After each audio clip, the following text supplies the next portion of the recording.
এই হচ্ছে ABC news AGT live. আপনারা দেখছেন এবিসি নিউজ। 33 गोलचक्कर सैटेलाइट डिस्पेंसरी शुरू करें। अच्छा, ये आज एक मीटिंग रखी गई थी। 60+ में अगर देखा जाए तो स्टेट में 3.85 लाख पॉपुलेशन आता है और अनुमान लगाया जा रहा है कि एएमसी एरिया में करीब 70 से 80 हज़ार लोग 60+ अगरतला म्यूनसिपल कॉर्पोरेशन एरिया में। उसी प्रकार से 45 से 60 का अगर अनुमान लगाया जाए तो स्टेट लेवल पे 5 से 6 लाख लोग हैं और एएमसी एरिया में देखा जाए तो करीब 1 लाख लोग। तो ज़्यादातर ये एएमसी एरिया में हम लोग अगर कॉन्सेंट्रेट करते हैं तो ज़्यादातर लोगों को हम लोग इसमें कवर कर सकते हैं, हमारे स्टेट के पॉपुलेशन को। और दूसरा कारण ये है कि ये जो बीमारी है कोविड-19, ये इन्फेक्शन जो फेफड़े का इन्फेक्शन है ये इस टाइप का है कि इसमें अर्बन प्रेडोमिनेंस, ये ज़्यादा अर्बन एरियाज में होता है। तो इस स्पेशल ड्राइव को एएमसी एरिया में स्पेशल ड्राइव करने के लिए आज हम लोगों ने एक मीटिंग किया, जिसमें हम लोगों ने प्रत्येक वार्ड सेक्रेटरी को और उस इलाके में जो भी क्लब मेंबर हैं उनका हम लोगों ने सहयोग मांगा है। वार्ड सेक्रेटरी अपने आरओआर के रिकॉर्ड के हिसाब से 60+ लोगों को अपने नियरेस्ट वैक्सीनेशन सेंटर पे मोबिलाइज करेंगे। उसी प्रकार से हमारे जो क्लब मेंबर्स हैं उनका हमने सहयोग मांगा है कि वो 60+ जितने लोग हैं प्लस 45 से 60 जिनको कोई कोमोर्बिडिटी है वो लोग अपने नियरेस्ट वैक्सीनेशन सेंटर में। साथ ही साथ में हमने मीटिंग में डिस्कस किया प्रत्येक वार्ड का वैक्सीनेशन सेंटर कहाँ पर है, कहाँ पर होगा, ताकि किसी को किसी पब्लिक को किसी प्रकार का कन्फ्यूजन ना रहे यदि वो वार्ड नंबर फॉर एग्जांपल 6 के वासी हैं तो उनका वैक्सीनेशन सेंटर कहाँ पर होगा। तो ये सब चीज़ें हमने फाइनल कर दिया है और कुछ ही देर में उसका भी मैं ऑर्डर निकाल के आप लोगों के बीच में मैं सर्कुलेट कर दूंगा और पेपर में एडवर्टीजमेंट के थ्रू भी मैं पब्लिक को बता दूंगा। और एक और चीज़ पे हमने जिक्र किया वो ये था कि अभी प्रायर रजिस्ट्रेशन का कोई ज़रूरत नहीं है, वैक्सीनेशन प्रोसेस एकदम स्मूथ है। जो कोई उस कैटेगरी में आता है वो डायरेक्टली अपने वैक्सीनेशन सेंटर में जाकर और वैक्सीनेशन ले सकता है।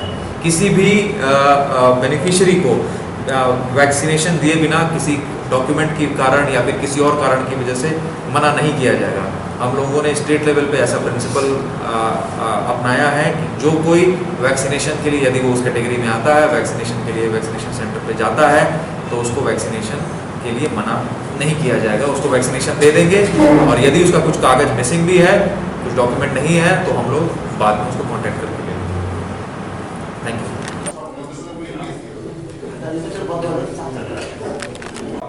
अभी सब सेंटर में कर रहा है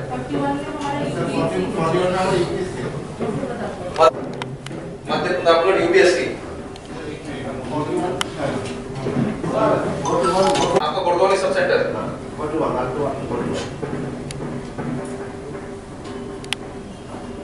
38 39 40 41 बर्दवाली नवदिगंता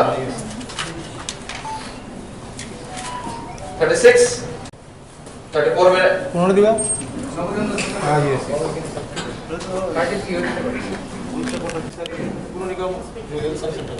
33 में हाँ PC 388 the total Covid mortality आज के दिन। और आज के दिन पे लास्ट 24 आवर्स का अगर स्टेटस देखें अभी हम लोग निकाल के दे देंगे। मोबिलाइजेशन के लिए हम लोगों ने वार्ड सेक्रेटरी को बोला है, अभी जस्ट मीटिंग किया है और क्लब के बोले আসার জন্য আমি সবাইকে স্বাগত জানাই। আজকে যে আমাদের মানে বিশেষ উদ্দেশ্য এই প্রেস কনফারেন্স করার সেটা হলো আপনাদের কাছে কিছু ইনফরমেশন তুলে ধরা, যার মাধ্যমে আমাদের যারা ত্রিপুরাবাসী আছেন একটু কোভিড ভ্যাকসিনেশনটার জন্য যেমন স্পোর্টিংলি এগিয়ে আসে তার জন্য কিছু আমরা বলবো। তো আমাদের সাথে আমাদের এমডি স্যার আছেন, ডাইরেক্টর মেডিকেল এডুকেশন স্যার আছেন এবং তপন স্যার আছেন। তো আমি যেটা বলতে চাই, আপনারা তো সবাই জানেন যে আপনাদের প্রিন্ট এবং ইলেকট্রনিক মিডিয়ার মাধ্যমেই বিভিন্ন ইনফরমেশন কোভিড আসছে আমাদের বিগত 2020 ইনিশিয়াল পিরিয়ড থেকেই। যদি আমরা দেখি যে আমাদের ভারতবর্ষের যদি আমরা কারেন্ট স্ট্যাটাসটা যদি বিবেচনা করতে যাই তো লাস্ট 2 সপ্তাহ ধরে কিন্তু ভারতবর্ষের বিশেষ করে 5টি রাজ্য Maharashtra, Punjab, Kerala, Delhi and to some extent Tamil Nadu এই 5টা রাজ্য আমাদের ভারতবর্ষের যত অ্যাক্টিভ কেসেস আছে আজকের দিনে, তার মধ্যে মোর দেন 60% কেসেস কিন্তু এই 5টা রাজ্য থেকেই আসছে। তো সবচেয়ে থেকে বেশি চিন্তার বিষয় কেন? কারণ আমরা জানি যে আমাদের ত্রিপুরা রাজ্যে, ত্রিপুরার অনেক লোক মহারাষ্ট্র, দিল্লি এবং চেন্নাই বা তামিলনাড়ু যেটাকে বলে ধরেন আপনারা, এক্ষেত্রে কিন্তু প্রতিনিয়ত আমাদের রাজ্যে কিন্তু আসা যাওয়ার মাধ্যমে আছে। তো যদি ওইখানে কেসেস বাড়ে তো ডেফিনেটলি আমাদের জন্য এটা কিন্তু আগামী দিনের জন্য কিন্তু একটা বিপদ সংকেত। এটাই সঠিক সময় যে আমরা যদি এটার মোকাবেলা এখন আমরা সেইভাবে না করতে পারি, কারণ আমরা জানি যখন কোভিড শুরু হয়েছিল তখন আমাদের কাছে কোনো অভিজ্ঞতা বা এটা কি হতে পারে এরকম বিশেষ কিন্তু আমাদের কাছে তথ্য বা এরকম কিছু ছিল না। কিন্তু এখন আমরা কিন্তু অনেকটা প্ল্যান, যেমন সরকারের পক্ষ থেকে হোক, মানুষের পক্ষ থেকে হোক, অনেকটা প্ল্যান। তো আমি বিশেষ করে বলবো, যদি কোভিডের ক্ষেত্রে আমাদের যুদ্ধ করতে হয়, আমাদের ক্ষেত্রে যুদ্ধ করতে গেলে দুইটাই আমাদের মাধ্যম আছে। একটা হলো যেটা ভ্যাকসিনটা আসার আগে যেটা আমরা সবসময় বলতাম এবং আমাদের যারা এক্সপার্ট ছিলেন ওরা সবসময় বলতো যে মেনটেন সোশ্যাল ডিস্টেন্স, ওয়ের মাস্ক এবং হ্যান্ড ওয়াশ ফ্রিকুয়েন্টলি, এটা তো অবশ্যই করতে হবে। এবং যেটা আমাদের কাছে স্ট্রং উইপন হিসাবে এসেছে এটা এগেনস্টে ফাইট করার জন্য, সেটা হলো ভ্যাকসিন। ফ্রম 16 জানুয়ারি 2021 আমাদের সারা দেশের সাথে ত্রিপুরা রাজ্য ভ্যাকসিনেশন শুরু হয়েছে। তো আমাদের ত্রিপুরা রাজ্য সেটা শুরু হয়েছে। এমডি স্যার একটু পরে বলে দেবে কি কীরকম পার্সেন্টেজ কোন গ্রুপে কীরকম কভার হয়েছে। তো এখন যেটা আমাদের কাছে বিশেষ উদ্বেগের ব্যাপার, যেহেতু ভারতবর্ষের অন্য জায়গায়ও কেসেস বাড়ছে, তো আমাদের রাজ্যে যেমন এরকম সিন ফেস না করতে হয়, তো এই জন্য আপনাদের মাধ্যমে প্রত্যেক ত্রিপুরাবাসীকে সচেতন করা এবং তাদের কাছে এই সংবাদটা পৌঁছে দেওয়ার জন্য আমাদের এই আজকের প্রেস কনফারেন্স। এখন যেমন আমাদের থার্ড ফেজ চালু হয়েছে ভ্যাকসিনেশনের ক্ষেত্রে, 60 বছর এবং 60 বছরের ঊর্ধ্বে যারা আছে তাদেরকে সবাইকে ভ্যাকসিনেশন করা হচ্ছে প্রত্যেকটি স্বাস্থ্য কেন্দ্রে, যেখানে যেখানে ভ্যাকসিনেশন সেন্টার পয়েন্ট হয়েছে এখান থেকে।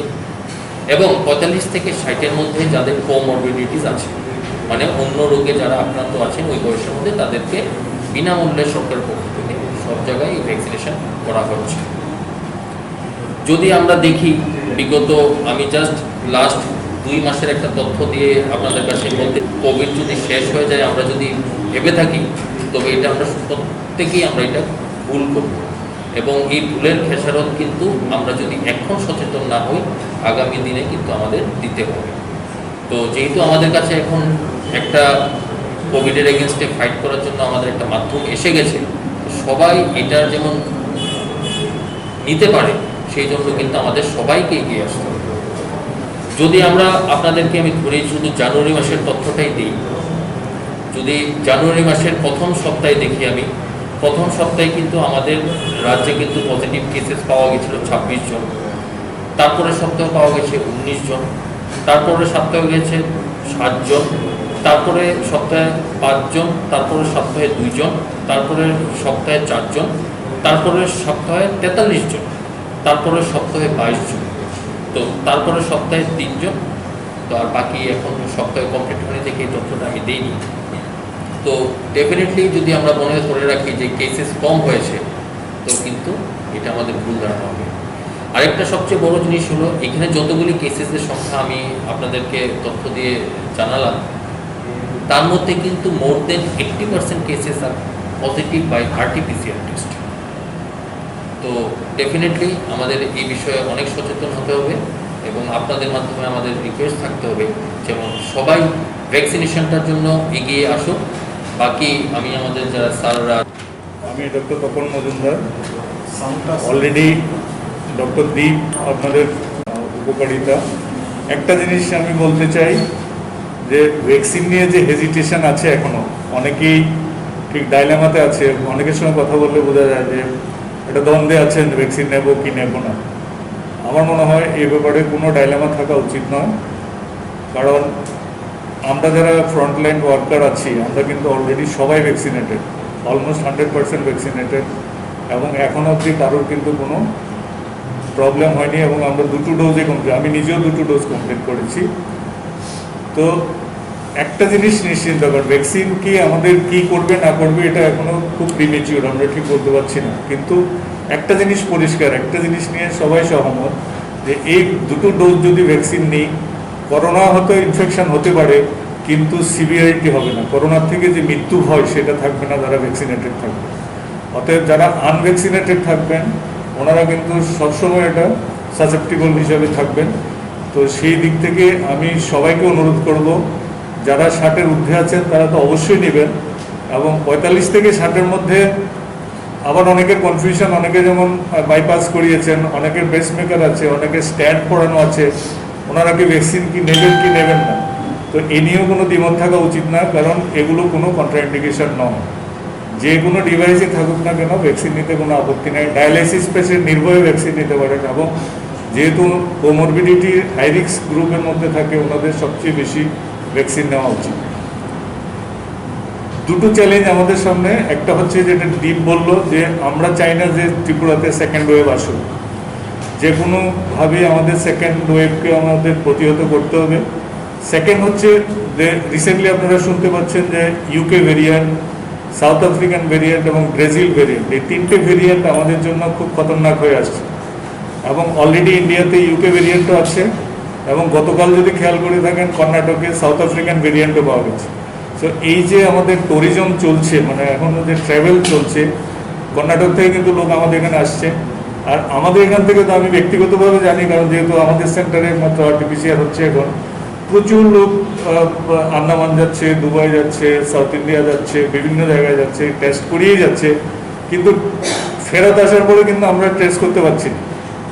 অতএব আমার রিকোয়েস্ট থাকবে যারা ট্রেভেলে এখান থেকে নেগেটিভ রিপোর্ট নিয়ে যাচ্ছেন ওনারা যাতে ব্যাক করেও যাতে আবার একটা টেস্ট করেন, এটা আমাদের জনসাধারণের জন্য, আমাদের সবার মঙ্গলের জন্য, যাতে করে আমরা কোনো ভেরিয়েন্ট ত্রিপুরাতে না আনতে পারি, এবং আমরা যাতে সবাই নিরাপদে থাকি। তো কোভিড এখনও শেষ নয়, আজকেও আমরা পজিটিভ পেয়েছি, আমাদের সেন্টারে আমরা দুটো পজিটিভ পেয়েছি। তো এটা আপ ডাউন করছে, কোনোদিন হয়তো নীল যাচ্ছে, কোনোদিন হয়তো 2, 4, 5 কিন্তু বন্ধ নেই। তো তার মানে জিনিসটা কিন্তু আমরা যেভাবে একদম মানছি না, যে মানে কোভিড অ্যাপ্রোপ্রিয়েট বিহেভিয়ার বলতে যেটা বোঝায় সেটা আমাদের মানা উচিত, সবারই মানা উচিত, এবং ভ্যাকসিন আমাদের সবার নেওয়া উচিত। আমি সবাইকে অনুরোধ করব যে নির্ভয়ে এগিয়ে আসুন। 45 থেকে 60-এর মধ্যে যাদের যে কোনো কোমরবিডিটি থাকুক, খুব একটা ডকুমেন্টেশনের এখন দরকার নেই, কোনো প্রি রেজিস্ট্রেশনের দরকার নেই, সেন্টারে ডাইরেক্ট চলে আসুন, ভ্যাকসিন দেওয়া হয়। तो আমি সবার কাছে আবার অনুরোধ করব যে সবাই संक्षिप्त में बता दूंगा कि अभी तक का हमारा कवरेज कितना है।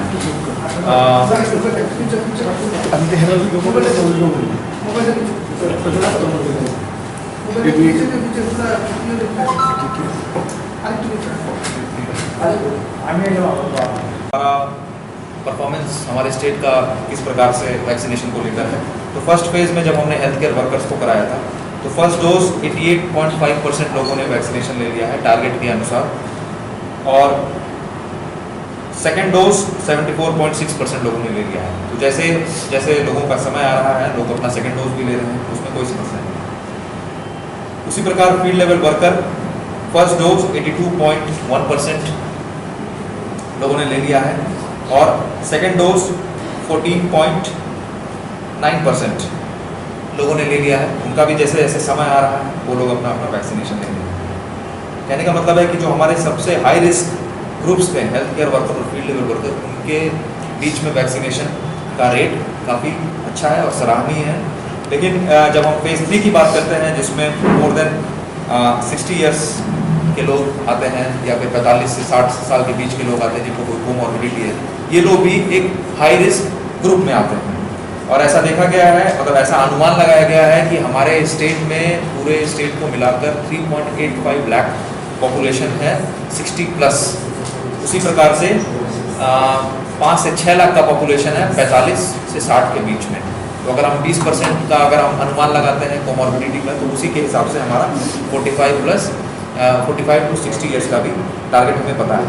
तो जो तीसरा सबसे बड़ा हाई रिस्क ग्रुप है उसमें हम लोगों ने देखा है 60 प्लस में अभी तक सिर्फ 15,577 15,577 लोगों ने वैक्सीनेशन लिया है और 45 to 49 में 6,341 लोगों ने वैक्सीनेशन लिया है। तो इस चीज़ को ध्यान में रखते हुए हम लोगों ने स्टेट लेवल पर वैक्सीनेशन प्रोसेस को पूरी तरीके से स्मूथ और आसान कर दिया है। अभी कोई भी बेनिफिशियरी मतलब 60 साल से ऊपर अपने नियरेस्ट वैक्सीनेशन सेंटर पे जा सकता है और वैक्सीन ले सकता है।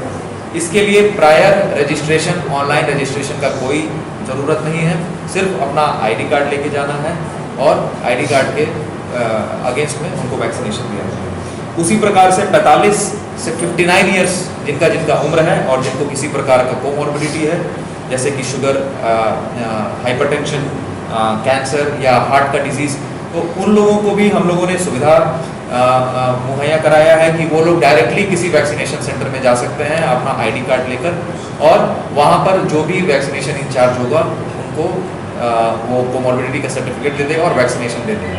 कहने का मतलब है प्रायर रजिस्ट्रेशन का ज़रूरत नहीं है, आप लोग अपने नियरेस्ट हॉस्पिटल में जाइए। अभी सभी पीएससी लेवल तक ये वैक्सीनेशन की सुविधा उपलब्ध है, तो अपने नियरेस्ट पीएससी में जाइए और कुछ सब सेंटर्स में भी ये सुविधा उपलब्ध है, इसके बारे में भी हम लोग प्रचार कर रहे हैं। तो नियरेस्ट वैक्सीनेशन सेंटर में जाइए अपना आईडी कार्ड लेकर और बिना किसी लाइन के, बिना किसी प्रायर रजिस्ट्रेशन के आप लोगों को वैक्सीनेशन दे दिया जाएगा। धन्यवाद। नेक्स्ट मोटरसाइकेल भी तो আছে ওই পুরো নিগম আরবান ট্রাভেল সেন্টার ও আচ্ছা আচ্ছা এটা ভিতরে যেখানে देखिए आगे अभी देखा जाए तो उसके अलावा स्टेट हॉस्पिटल में 2 सेशन साइट है, CSC सब डिविजनल हॉस्पिटल अभी सब सेंटर लेवल तक भी जा रहा है, तो क्या आपको 200 पर डे, ये सब हम लोगों ने सुविधा दिया था कि लोग आए और वैक्सीनेशन